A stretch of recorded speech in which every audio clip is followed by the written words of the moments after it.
Happy Friday. My weight, 232.6 pounds, down 0.8 pounds from yesterday. That's the good news. The bad news is in the last 7 days, rolling average, I'm up 1.2 pounds. So that's the way it's going right now. Good news, bad news. It's always a little different. Don't know what I'm gonna wake up to. I weigh myself right when I get out of bed. Factually, I just went to the washroom. I may be down another pound, at least half a pound, but maybe even another pound. It was another decent day of eating yesterday. For breakfast, I had French toast. For lunch, it was a salad and some cottage cheese. For dinner, it was a turkey hamburger and snacks, grapes, Jiffy Pop, and some peanuts for a total of 1,409 calories. I've been getting advice on social media about maybe some of the changes that I should make in my diet. And in a way, you know, yesterday I had one become vegan, another one intermittent fasting, and I thought this would be a perfect opportunity for me just to express what kind of diets I've done in the past and the results. So I wrote some of it down. So one of them that I did was the paleo/keto diet, where you're basically eating, you know, meat all the time and fat. And let me tell you, one of those things, yes, all of these diets that I have worked to a certain degree. The paleo keto one I'll never do again. And the reason is that it constipated me so bad that at the very end, it felt like I was giving birth. I don't even want to go into the pain and suffering that I felt, but I had to pass some of this constipation stuff, and I was truly in pain, yelling, screaming. The only thing that got me through it was I guess maybe I was dehydrated. I had to run downstairs and just drink a whole bunch of water to loosen things up. So anyway, that was that diet. The second one that I've done is the vegan diet. So where you're just eating plant-based foods, things like that. It was all right. The problem is a lot of the vegan food, yeah, you can only eat so many fruits and vegetables and all that. So you end up buying this packaged stuff. And it's okay. Some of it, like the Amy stuff, I found was okay. And then there was other stuff like eating a vegetarian hot dog is not that tasty. And then at the same time, when you've grown up eating meat, potatoes, you know, carbs, proteins, it's really tough to even get into a groove. Like, what do you eat for breakfast? What do you eat for lunch? What do you eat for dinner? And it all feels kind of the same. So it just, you know, it just wasn't for me. Even just I'm going to call it a workflow standpoint. The other one that actually did work for me was Weight Watchers. So you go in every week or every couple days and you weigh yourself. I would go in every week, and this was funny because it was during the period of time when I was heavily involved in doing triathlons and Ironmans. So I went in there at about 190 pounds or 185, and I wanted to get myself down to 180. So here I am sitting in this room with all of these people that are much, much heavier than me, and they must have been looking over at me saying, what the heck is this guy in here for? And you know, it was just, I wanted to lose 5 pounds. I was so at that time, so focused on wanting to lose weight that I remember going to a hypnotherapist as well, where they lie you down and, you know, go through all this different stuff. And of course, I don't know if it worked or not. She ended up, you know, like giving me a tape or selling me a tape to do it on my own. And since then, I have listened to self-hypnosis all the time. And you think it works, although I'm not really 100% sure. Maybe I've just listened to it so much that my conscious mind doesn't listen to my subconscious anymore. The other one, which was a ton of fun, was the potato diet. And what that was is there was a show on Netflix that showed a guy who went 60 days just on potatoes. So I went on it for probably 30 days, and I did drop, I think, about 17 pounds. And it was hard though. You know, I would try to go out for a run and it tells you do not exercise or just do short walks. And just, I couldn't even run. It was like there was no power. And then at a certain point, doesn't matter what you do with the potatoes, because you weren't even allowed to put like butter on them, or I think you might have been able to put pepper on them. That was about it.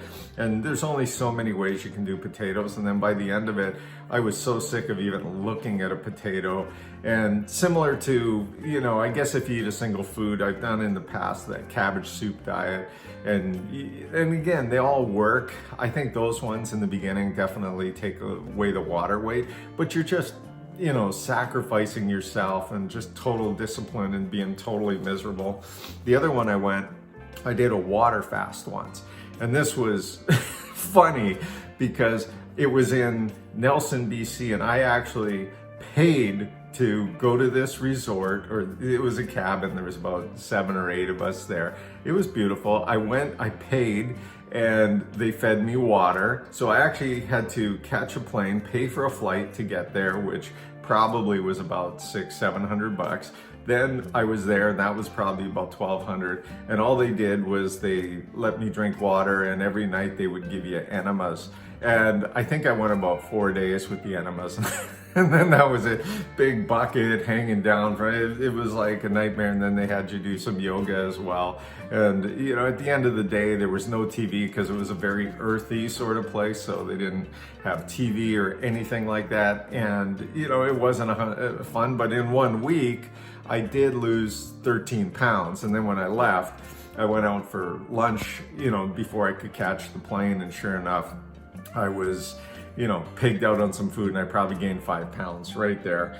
The other one that actually worked for me a lot was doing food combining. And that, when I was younger, really, I lost a lot of weight, and it was based on these principles of Fit for Life, Harvey and Marilyn Diamond. And it's basically intermittent. There's an intermittent fasting component where you don't eat anything in the morning except for fruit, and then you can only eat between 12 noon, and you can't eat after 8, and you can't combine a protein and a carb. And that really worked. And actually some of the recipes that they had were quite good, and Alice still makes some of them right now. And then the other one that I've done is intermittent fasting, where again, you have a block where typically you don't eat in the morning. You maybe eat from 12 to 6 o'clock or 12 to 8 o'clock. And that one works as well. And at the end of the day, what I found has worked the best is calorie counting, which is what I'm doing right now. However, the weight is not dropping off, and I really do think it's muscle, because I can feel my legs for the first time, where I can actually tense them up, or I can tense my arms up, and I could tell you they were kind of jello not that long ago. So I think for sure, and maybe there was a breakthrough that I've lost some weight now, although I didn't do a sanity yesterday, it was a rest day. So I said last weekend, I'm gonna monitor this, and then if it gets any better, that I will, or if it doesn't get better, I'm gonna change my diet. So let's take a look. I'm gonna definitely this weekend, and if it means that it's not working, then I am gonna ratchet it up in terms of either intermittent fasting, really dropping down my calories to around 800, something that's going to be dramatic, because I have to get out of this 233. I got to get out of the 30s and get into the 20s of some sort. I deserve it. I'm working too hard not to. My body's feeling really good. Surprisingly, I no longer have that acute soreness, and it's just a nice sort of, hey, you've been working out, and it's not the type of soreness that prevents you from wanting to do more working out. So I'm pretty pleased that in the 22 days right now, that I may not have fast performance or doing things that are really strong, but I can definitely tell that my body is toning up. What can I say? It's the same old every single day. I'm in Groundhog Day. The only difference is I wish I was losing weight. I get up every morning, I weigh myself every morning, I come downstairs, I get on the computer, blah, blah, blah, do a workout session, record the vlog, do some editing of the vlog. By the afternoon, it's you've been working a bit. Elsa and I go out for a car ride. You get back home, you make some dinner, you lie on the couch, you watch TV, blah, blah. It's, one of those things. And I wouldn't mind it if I was dropping some weight. However, it's just, mentally, you just deal with it. Today's training, back to the insanity workout. Yesterday was the 7th day where you rest, and now it's back to week number 2, where I am gonna go another 6 days before another rest.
right, insanity workout done. I'm getting better. The reason I can tell I'm getting better is I'm sweating more and I'm actually able to do a push-up. I could say for officially the first time, I think I'm getting a little bit stronger. Can't say that about my bike or my run, but with insanity, it's starting to come around. If you're liking watching me suffer, work towards losing weight, if it inspires you in any way, motivates you in any way, or just makes you laugh, please hit the subscribe button, hit the like button. It gives me motivation, no matter what your intent. If you want to get regular notifications, just hit that little bell icon, and every time I upload a video, it'll let you know. Have a great Friday, everyone.